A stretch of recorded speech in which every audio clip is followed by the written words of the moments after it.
Computer, that's what I want to do. Okay, awesome. Well, thank you guys for coming to get us started.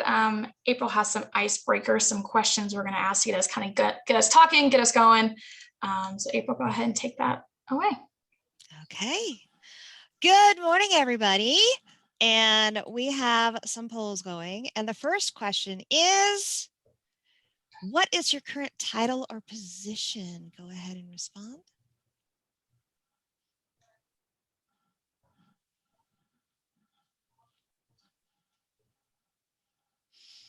Okay, it looks like we have a bunch of K-12 educators.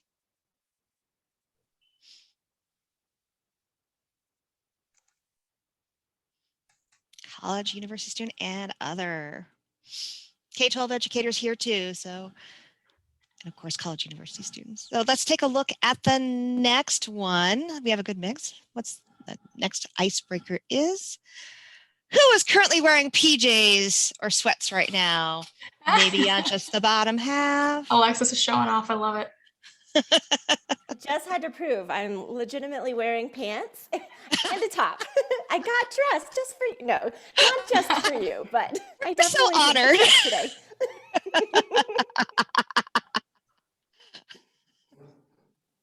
Now I can't guarantee my child has gotten dressed yet, but I'm good. Yeah, it's just I had a coworker who's face to face, and his group cohort got quarantined, and he was business on the top, pajamas on the bottom. Okay, and our next question is, what is your favorite digital tool to use? So many to choose from. I had trouble picking one when I was looking at this. It's kind of like, so many wonderful choices.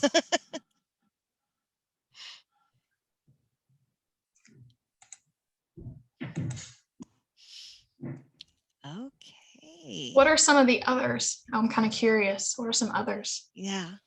I really like to use Google Drawings. Oh, what do you use that for? Or like, how do you use that? I use it to like make worksheets and activities like of my own, and then like exit tickets, pretty much anything. Cool. Nice.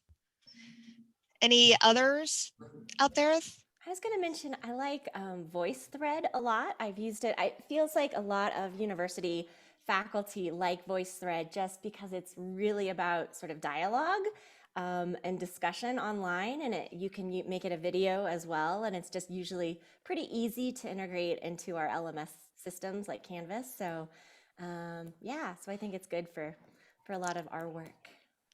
Cool. VoiceThread. I actually haven't heard of that before. I definitely wrote it down because I'm going to be checking that out later.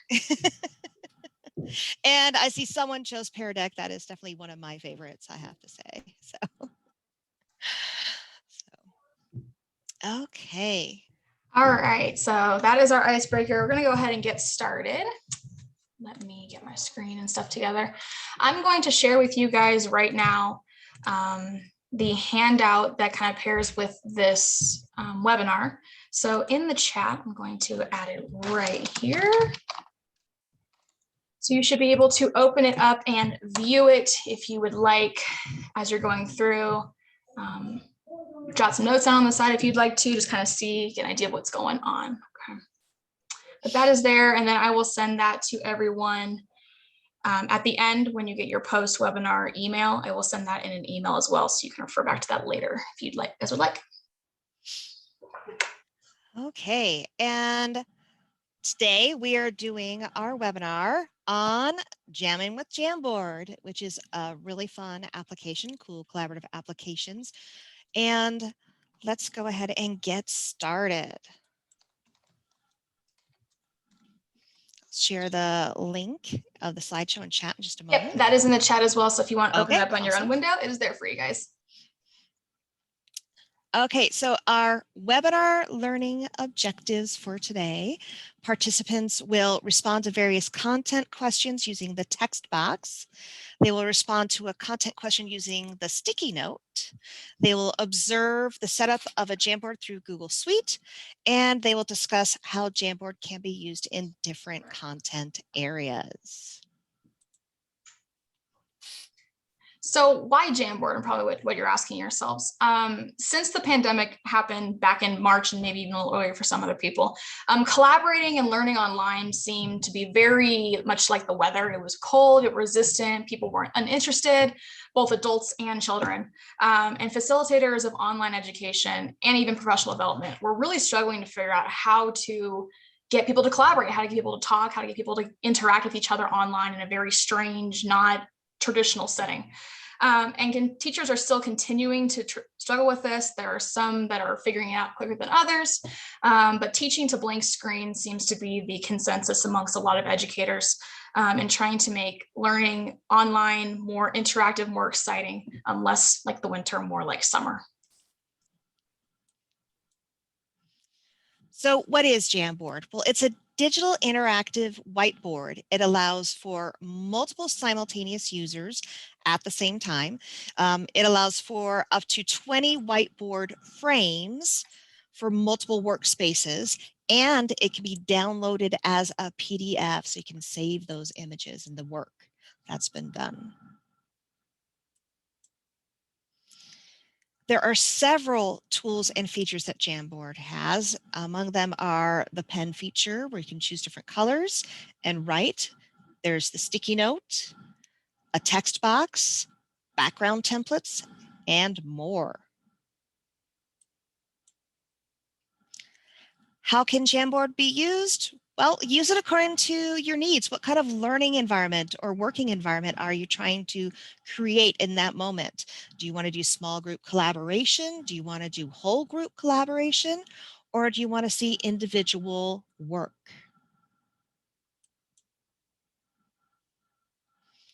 How do you create a Jamboard? There's actually multiple ways to make one. You can, if you use Google Meet, you can launch directly through Google Meet. It says open a whiteboard. You can launch under Google Apps in the little, we call it the waffle on a Google screen, or you can go to jamboard.google.com in order to create a Jamboard.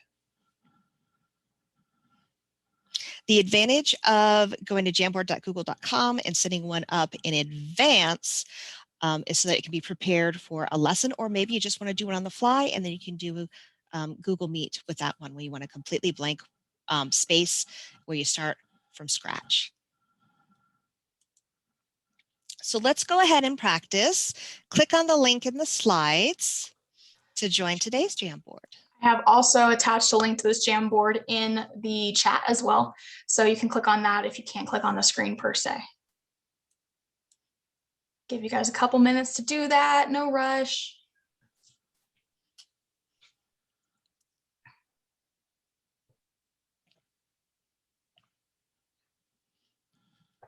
Should show you a screen that looks something like this.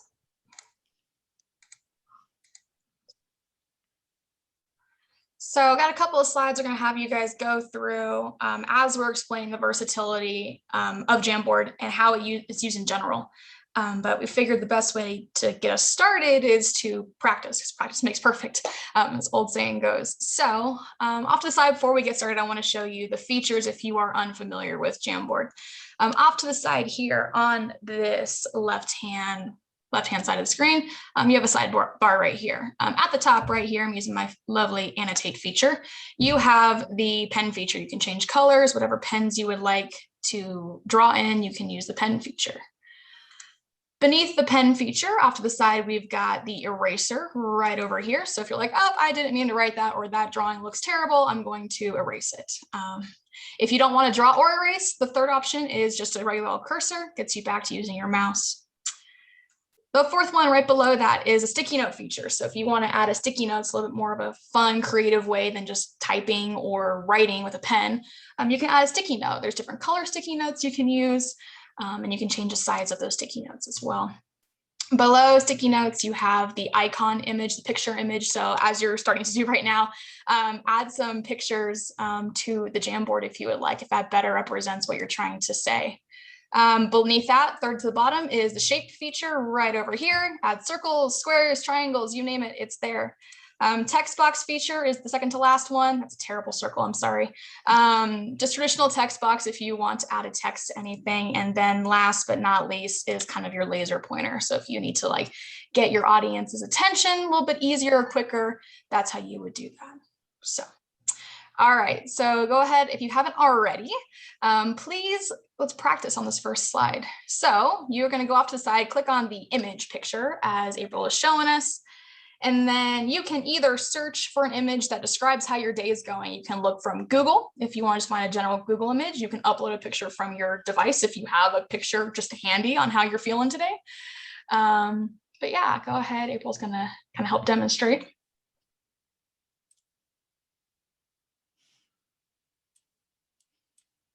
Oops, sorry. Didn't mean to. Ooh, those pancakes look good. The pancakes in general are they do really look good. really good. The images do tend to launch in the same space, so you have to like drag and drop and move your image. I love that. Yeah, if you can put your name beneath the picture too, that would help us to kind of see who needs coffee instead of an inspirational quote. Yes, that would be awesome.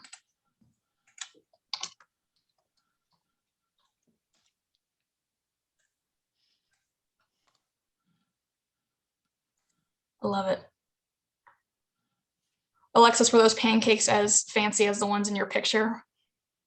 They weren't quite as fancy. They were probably a lot healthier. It was a much healthier breakfast, but it gave me the same satisfaction. I love it. All the kids were fed and me, so I'm very happy. Good. Rachel, I love your picture up in the middle. It's fantastic. Me too. Okay, I'm going to go ahead and go on to the next slide. We're going to practice a little bit more. Post a sticky note with a fun fact about yourself. So you go to the sticky note feature, click on it, and you can change the color, or you can have a clear background if you prefer that.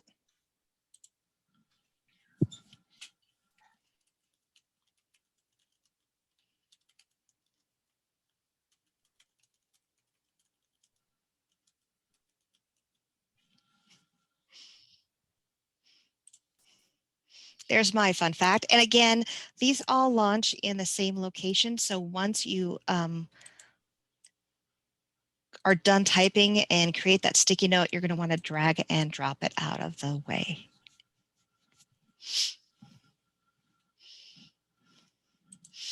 Rachel, are you oldest, youngest, middle of 6?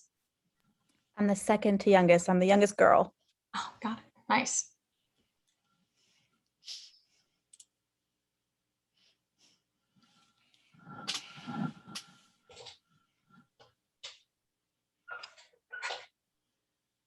Ooh, in China. I think that's so cool. That is. Yeah. Oh! What a donut eating contest. What kind of donuts were they, Alexis? They were just plain glazed donuts. We couldn't use our hands and they were hanging from strings. And apparently that is my unknown skill. I can eat food, delicious food off strings. Very How many quickly. did you eat? I don't even remember. It was probably like, I don't know. I don't know if it was like a dozen. I don't know. I just kept chomping. This was quite a while ago. You must be. Go ahead. I was going to say, you must be very agile. I'm trying to visualize you eating those donuts from the string, like how that went. With no hands.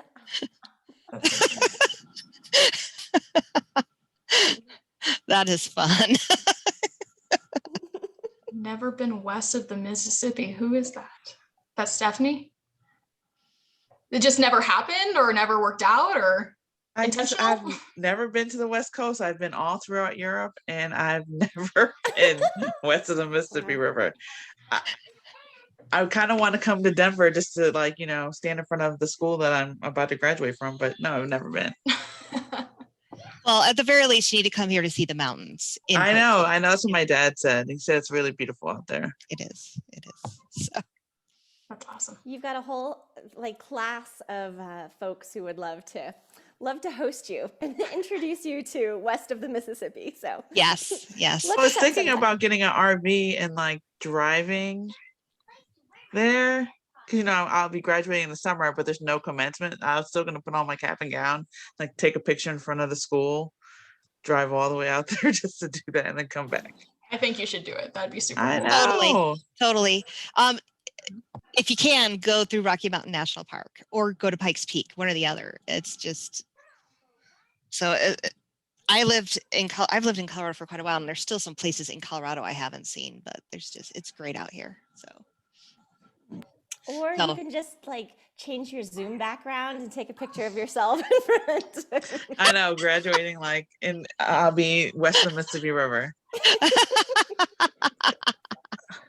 Once I cross, I'll feel better. I'll feel complete. Check. Okay, great job practicing with that sticky note. How easy or difficult were these features? Uploading a picture, using the sticky note feature. Did you have any issues with those?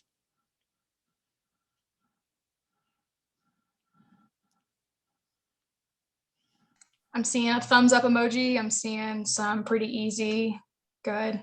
One of the things that I really like about Jamboard is how straightforward it is. I know sometimes tech can be overwhelming, especially if you've never used a platform before. And simpler is always better, I think, in my opinion, at least. So that's what I like about Jamboard. So I agree, Brenna. I hate having to dig to find tools. That's very frustrating. So, well, do you ever have to like, are students ever lost? Like, it took me a second to like, oh, what's icon? But I mean, there's so few that makes it really easy. Like, oh yeah, it's kind of obvious because there's some universal looks there. But yeah, have you ever, I'm sure if students are confused after like one time, they probably get it, but yeah, normally like, do they catch on quickly? They catch on quickly. I've had very few, if any, issues. The big thing is just, going over and letting the kids play with it, letting them play with it so they can familiarize themselves with the tools. And it hasn't been an issue since, my first introduction and practice session, and then nope, hasn't been an issue. So good question.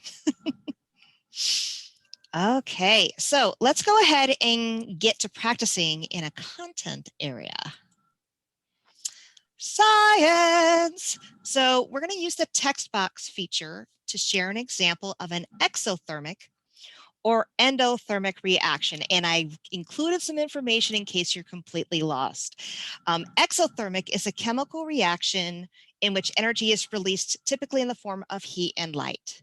So heat is released, light is released, sound is released.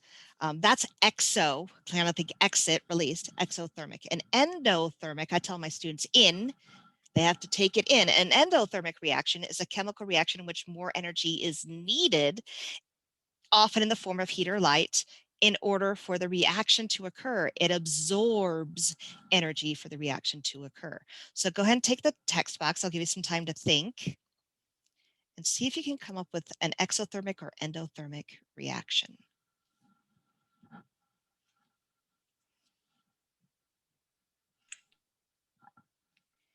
all right, April, you were helping me out with this because science is not my forte. So please tell me if this was the right side or if I need to put it on a different side. Alyssa, ding. Let's see. I'm guessing that's over here. You would be correct. Baking. Fantastic. Because you have to add heat in order for it to bake. Yes, Rachel, that is definitely exothermic.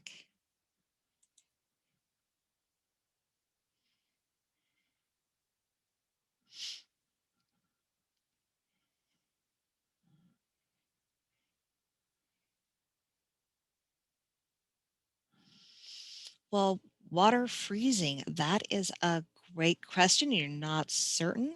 So I will let you know when water is freezing, energy is being released So you are actually correct, Stephanie. Woohoo! An A for the day in my science class. Another one that you might not think of is for endothermic.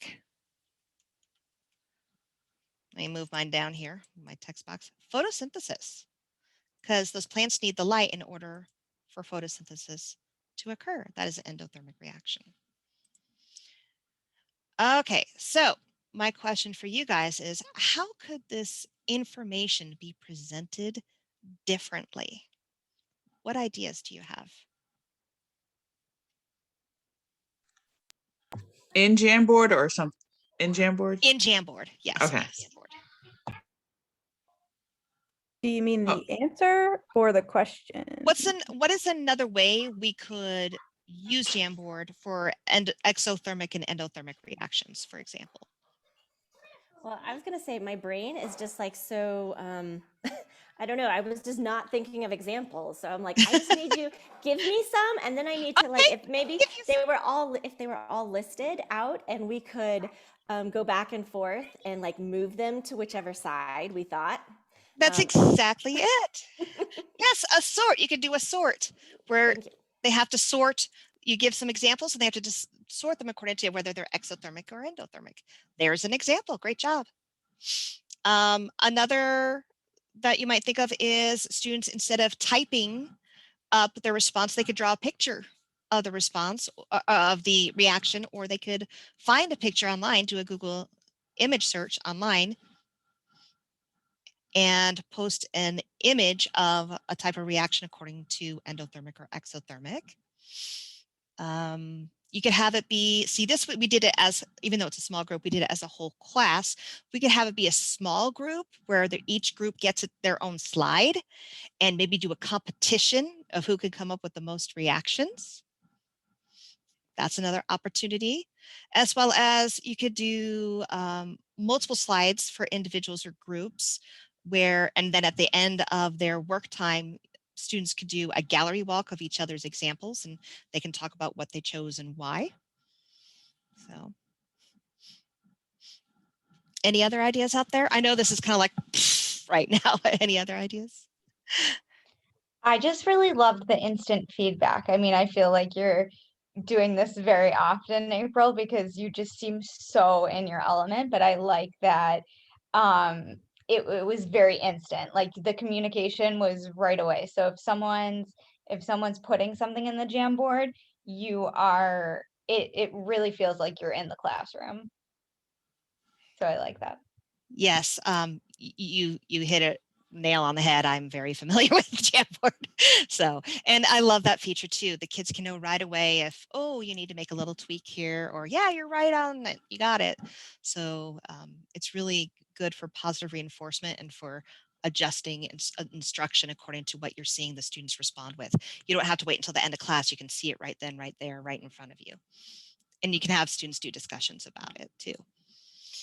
Okay. Ask a question. Sure. If you don't have students write their name, I mean, is there a way to tell for the teacher who's contributing? Or, I mean, because I could see plenty of examples where like it doesn't matter. We don't want to call you out or make you feel nervous. So just write your answer. But I still wondered, are they anonymous or will it always like link somehow to identifying who made the comment? That is a great question.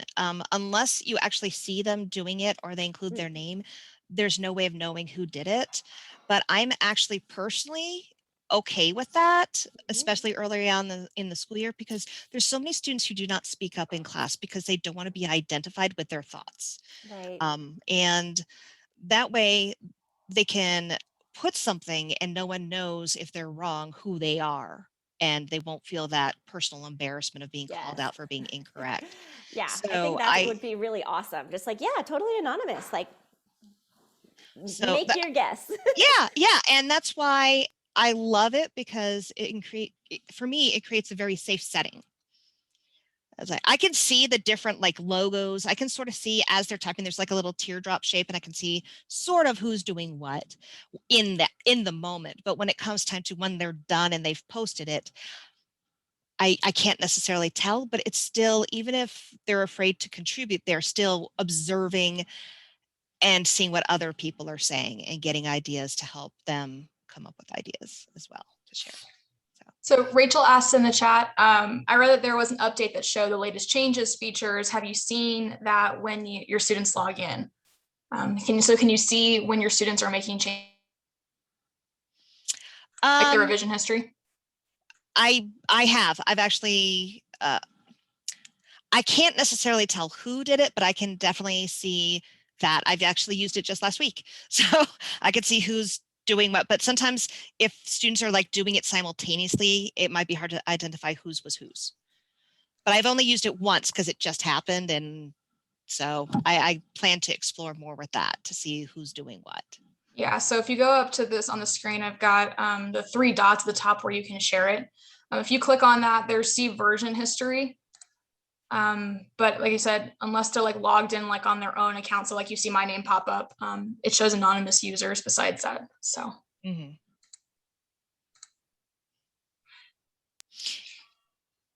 Is there a number? Okay, one more question. Is there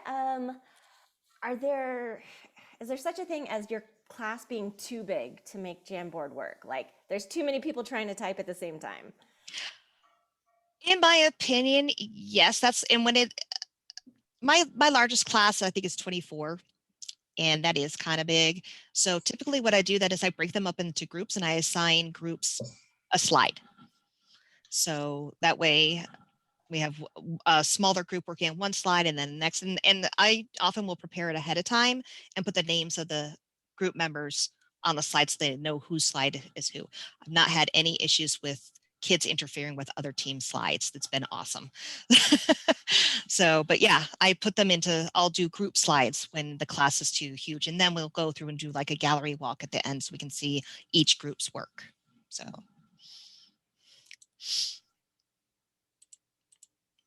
and you just do the arrow to exit out of the version history. Are there any other questions? Okay, let's go ahead and take a look at social studies.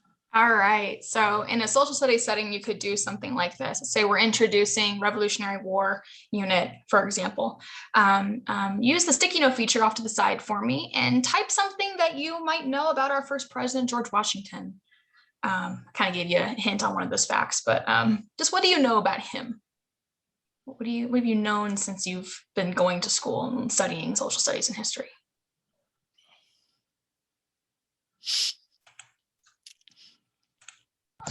I have a quick question while we're typing. In the slide before that, and I was hoping that maybe something like in this slide, when you created that whole background, was that a Google slide that you turned into a JPEG that you made it set as your background? Does that make sense? Oh, sorry, go ahead, April. No, go ahead. I was just going to say, so the Jamboard already comes preset with these blank backgrounds, these white backgrounds. So you would have to edit it the way that you would want to, depending on what you're trying to go for. So you can, at the top of this, you'll see a set background where you can change some pictures, change to a picture, your background, or pre-assigned backgrounds. Like here, I just changed the background to like a graph feature. So if you want to change it for math purposes, you could do that. There's, like I said, you can also upload pictures, but no, Jamboard's kind of a separate, it looks like Google Slides or a presentation, but it's its own thing. Did that answer your question? I'm hoping. Kind of, just like, all right, so like it's for slide 3, you had the line, the words, that stuff you created in Jamboard, or that's Yes. like a picture? Yeah, we created this in Jamboard. I created that. So it's not like so like if I was in it, I could touch it and move it. Okay. Yes, that's one of the things that I'm kind of seeing as a potential problem. If you have a lot of kids that aren't, doing their job, they can change the slide, they can move kids' answers, they can delete it. But I think April had mentioned this before. That's where it really comes into pre-establishing rules and expectations early on with your kids and saying, okay, here's the expectation, you know what you're supposed to be doing, and have some kind of plan in place for, behavior management. But And I will add to that. I have had no issues once I let them play with it until, because, because the kids, they were holding each other accountable. It's all about having a safe learning environment and giving the kids the space to explore before we get down to business. But I finally had an issue because I messed up. I got a new student in March and I didn't give him time to explore. And so he got a little crazy and started goofing off. And his classmates were like, hey, please stop doing that. We're trying to do our work now. So that was great that they were holding him accountable. But in addition, because of version history, I can always go back with the back arrow over here. I can undo his changes. I could go to version history and just go back to the original version or to a previous version. So that helps resolve the issue. And then, of course, have a conversation with that student in private about their choices. So it hasn't happened since the conversation. So Good stuff. Nice question. Lots of things on here. The wooden teeth sticky note, I love hearing that one. It is actually not true. He did not have wooden teeth. His teeth were made of types of ivory and metal fasteners, excuse me. Not 100% sure how the wooden teeth theory came to be. I'd have to do more research into that, but yeah, technically it was not wood. So awesome. Fought in Revolutionary War, first US president from Virginia. No kids, good. Married to Martha Washington. He's on our dollar bill. I love that. Someone added the dollar bill picture. That's fantastic. yes, that is. Good stuff. Question for you guys. How would, or what are some ideas you have on how I could have presented this question differently? Like sticky note features are great, but is there something that comes up to your minds on how I could ask you this question using a different feature or a different way in Jamboard?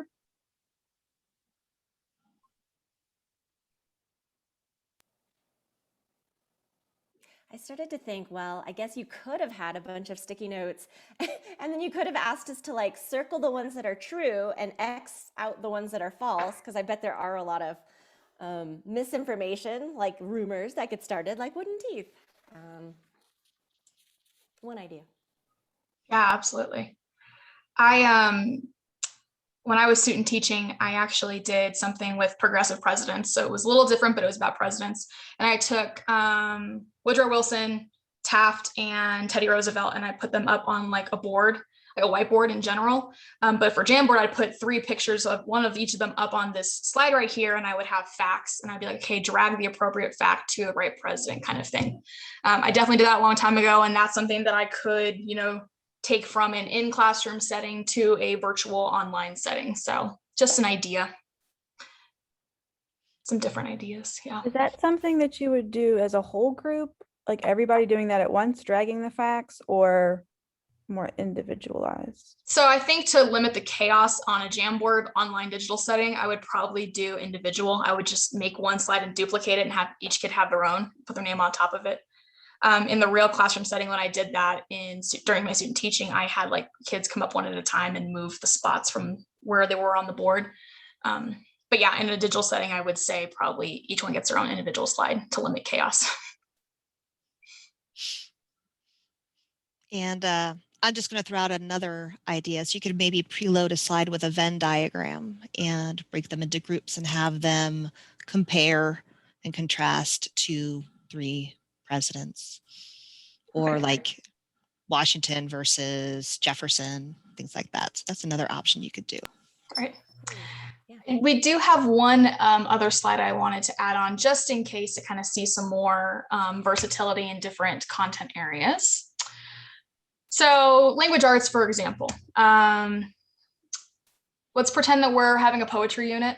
We're about to study poetry. Maybe it's 7th grade and the kids don't know a lot about poetry. I don't know, 6th grade. You could have them fill in a KWL chart. So for the K section, either add a text box or you can write it out, or even if you want to do a sticky note feature. What do you know about poetry? What's something that comes to your mind when you think of poetry? The W section would be, what do you want to know about poetry? What's something that kind of interests you that you don't know a lot about when it comes to this area?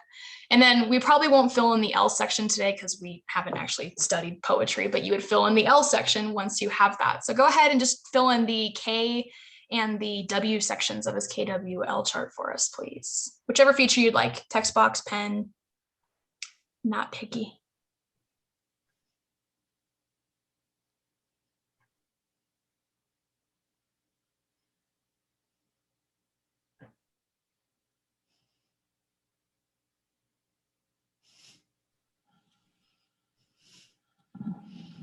I love seeing those little icons pop up when you guys are like working on something, because it shows me that I'm not, in a real setting, I wouldn't be just talking to blank screens. Like I feel like sometimes that, there's actually engagement, which is what I love about this. And you can see it in real time. Thank you for using the pen feature and taking a plunge there. That's Risk-taking. cannot be easy, I'm guessing. Awesome, Rachel. Great job risk taking. I like seeing that already, like some of us had similar ideas or like questions that kind of relate, like we're thinking about rhyming, doesn't have to rhyme, like, oh, that's good. I'm not the only one thinking of that. So that's kind of fun. What I like about that too, kind of adding on to what you're saying, Alexis, with kids, sometimes, I think you mentioned this before, some kids might not be comfortable going first, or they might be afraid that their answer is going to be wrong. So seeing some people kind of in the right ballpark gives them a bit of confidence too, that they're, in the right sphere of things. And that's huge, especially since April and I teach middle school. That's huge in middle school, especially. But I mean, a lot of kids love having that confidence before going in. Absolutely. Gives them a chance to confirm, if they're on the right track or not. I also love that Rachel made her comment a poem. That's awesome. That's fantastic. Awesome. I know that thinking about like my LA teachers at my district, they definitely go over, they do in their advanced language arts, mostly they do like Shakespeare, and they'll do A Midsummer Night's Dream. Kind of with that sphere of things. I'm trying to think of other poets they might use. April, feel free to drop in if you have any ideas that pop up in your head too. I was like, Carl Sandburg, he's a poet, isn't he? I don't teach ELA, I don't know. I just remember having to recite one of his poems in high school, I think. Swedish. So that's funny. I love that.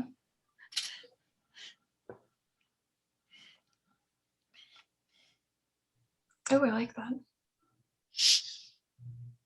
Yep. Yep. I do know that I've taught poetry to younger kids, and I have fun. I'll read song lyrics as if they're a poem to get those boys really hooked. So I was like, who wrote this poem? And then they suddenly realize, that's Coldplay. That's amazing. While we're thinking about it too, we don't have a math slide. We could add a math slide, but April, you teach math and science. Yes. What are some things you've done for math specifically? We did a science one already. What are some things you've done for math with your kids? I have posted a juicy word problem on a slide. I actually had an issue a couple of weeks ago where I wasn't able to get breakout rooms to work in Google Meet because we have to use Google Meet in middle school. And so I needed my kids to work in groups. So what did I do? I pre-created, aware that it was about to happen again, a Jamboard where I posted the same problem on multiple slides, and I assigned kids in their groups. I put their names on top, and then they communicated with each other using sticky notes in the whole meeting. They were able to still collaborate, and they would okay, how do we get started? And they were actually able to collaborate and work together to solve that problem. Another thing I've done is where I could pose a problem with an error, and then the students try to identify what the error is with sticky notes. And that way, that because it's anonymous, they don't have to worry about being wrong. So those are just a couple other things I've done. I was even just thinking maybe it doesn't work with middle school students, but if somebody poses a question, what are some great poets, or others could answer theoretically, same thing, if it's a math problem that they're struggling with, others could help them. And so it's kind of putting some of that,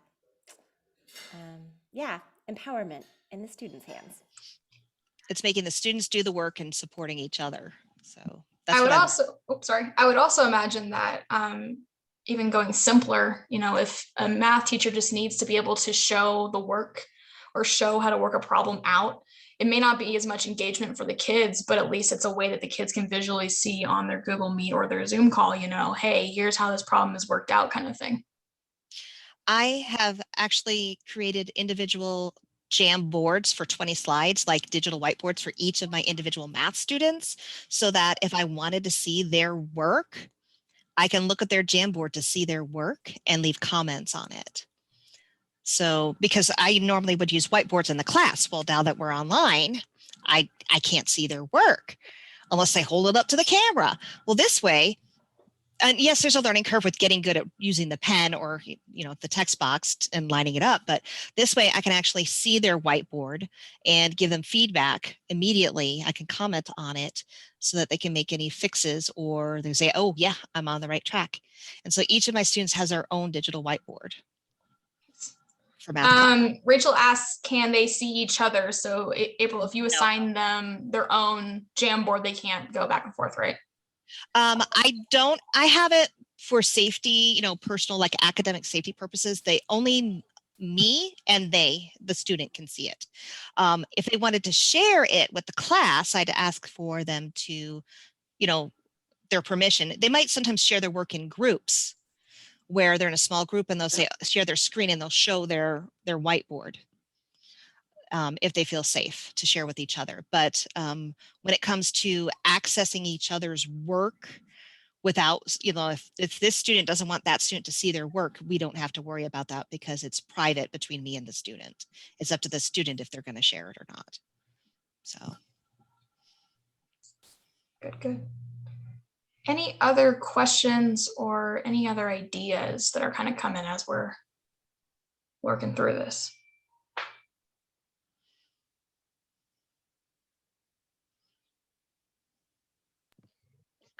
I really love these ideas. We're going to use Jamboard in our webinar, and I've used it a little bit, but I really like these examples of how to use them or use Jamboard in the classroom.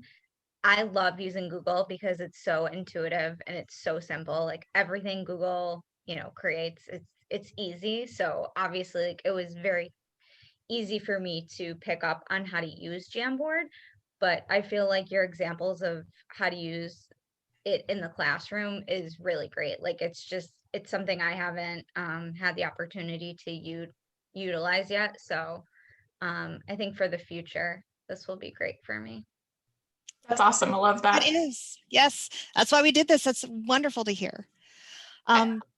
Oh, go ahead, Brenna. I was just gonna say, I'm also like, as you guys are talking, I'm getting ideas more too. Like this could even just be a simple brainstorming session if you're trying to come up with ideas for figuring out what an essay topic is going to be, or, you know, parts of an essay or a discussion post. You know, you could have kids just stick, you know, brainstorm, very, very simple.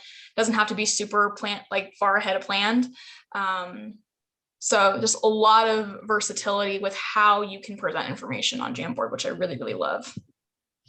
Now, I feel like this is intuitive because I use Google Docs and Google Slides, and I mean, yeah, it's very similar to Google Docs and Slides, I guess. But do you find that any of your students don't know how to add an element? Or, I mean, I feel like the kids nowadays are really on top of things and like they get it, so you don't have to tell them how to do something. And I mean, obviously, if you've had them in the classroom for months now, then they know how to do it. But at the beginning, did you find that they didn't understand, or was it intuitive for them? For me, it was pretty quick and easy for them to understand. I made sure I demonstrated with each individual class. And if I got new students, for example, if they were face-to-face where Jamboard wasn't being used and they got moved to remote, I would point it out to them during class and they caught on pretty quickly. So at least because That's with why my I age, love all of the Google elements. All the Google tools are, I feel like, very easy to use, and it's just about how do you implement them. So that's why I really like these ideas. absolutely.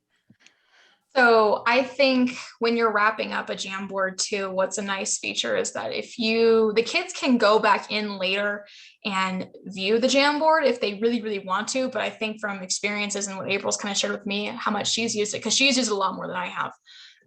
She doesn't really have that issue of kids coming back in after class has ended. But if you want to save the progress of the Jamboard, you can save the whole slideshow or as a PDF. Or if you just want to save individual slides, you can save each as an individual image, which is kind of nice. So you have that for reference later. So I'm thinking like, let's say I did a Jamboard with the kids and we had a call and I had a kid that was sick, he didn't come or she didn't come. I could save the whole thing as a PDF and share it to Canvas or Google Classroom, whatever LMS you're using. Post it there and say, here's what we did in class. You know, it's only going to be shared with the people in Canvas. So there's not really the kids' information getting sent out. And you can share what the collaborative ideas were with that student that missed it too. And yeah, I love that feature that you can save it. And of course, let's say you want to do the same Jamboard, but you have the same class multiple times, just do it once and make a copy and then just rename it for each individual class. So, are there any other questions?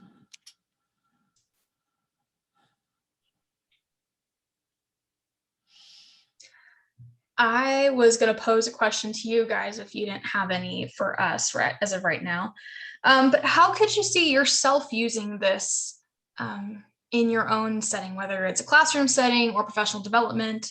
How could you see yourself working and using Jamboard? I'll give you guys a couple minutes to kind of think. You can type in the chat box, you can share out loud. How would you use this in your own work setting?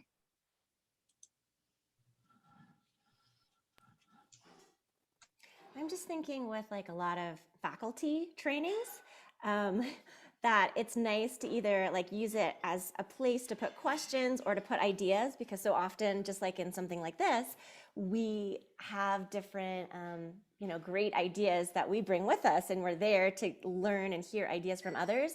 But it's a nicer way than like a Zoom chat to sometimes save the ideas that have been sort of collected or gathered or collated from the group. Alexis, I agree with you. I kind of see it as like a digital parking lot. I don't know if that's a term that you've used, but it's a digital parking lot when you use it in staff meetings. So I see multiple people have staff meetings or faculty meetings using this as shout out boards, post questions, and then email the answers later. So kind of like almost a survey is how I interpret that, Stephanie. Kind of sending out a survey kind of thing and getting responses that way. those are some great ideas. Do you find, I'm assuming Stephanie and Rachel, when they're using these in these faculty meetings, these are virtual faculty meetings or are they in-person faculty meetings? We have in-person faculty meetings, but it's always there for us to use to like shout out people, and you can look at it at any time. Virtual for Stephanie. Cool. Yeah, we're in the same county, but she teaches face-to-face and I teach virtual. So we use Oh, wow. we use them in our faculty meetings. And we also use it for like to shout out people.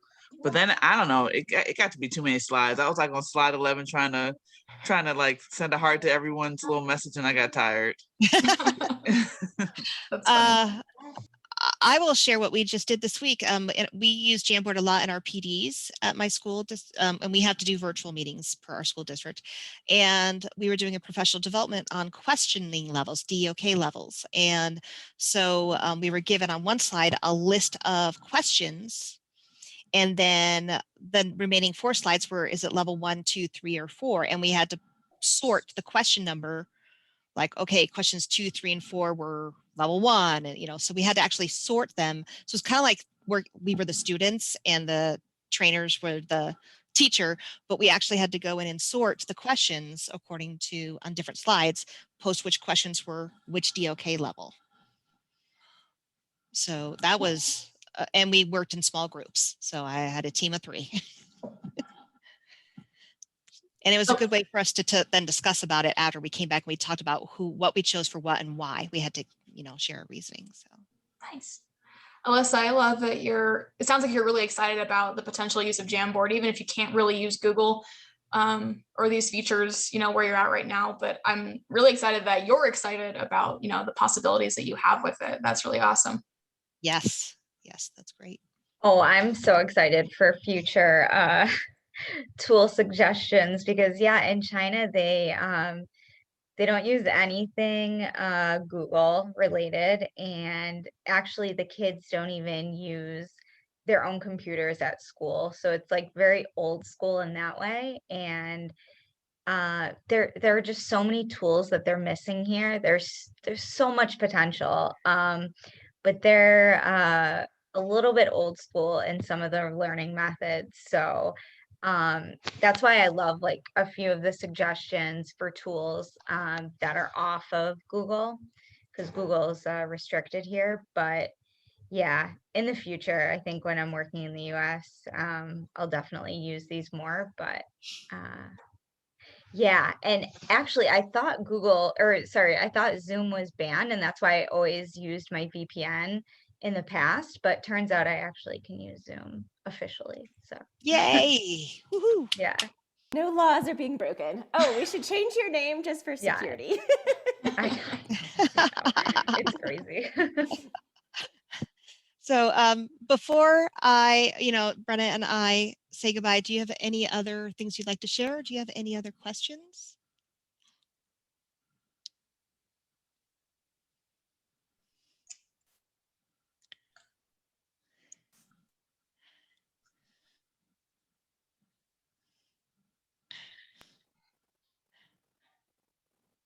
Thank you, Saya, so much. Thank you. Appreciate Yes, it. thank you. Thank you. So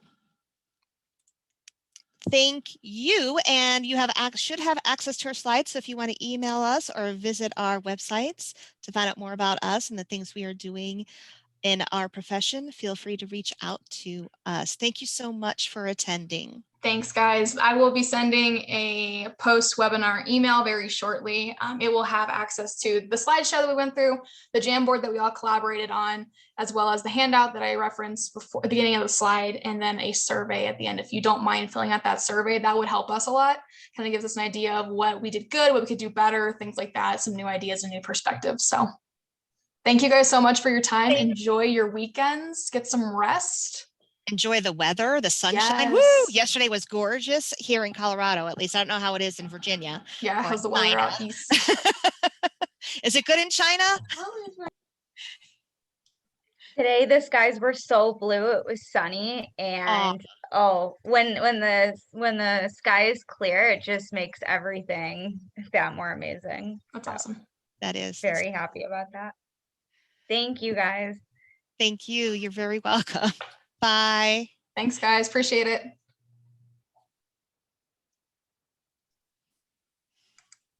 All right, I'm going to stop recording.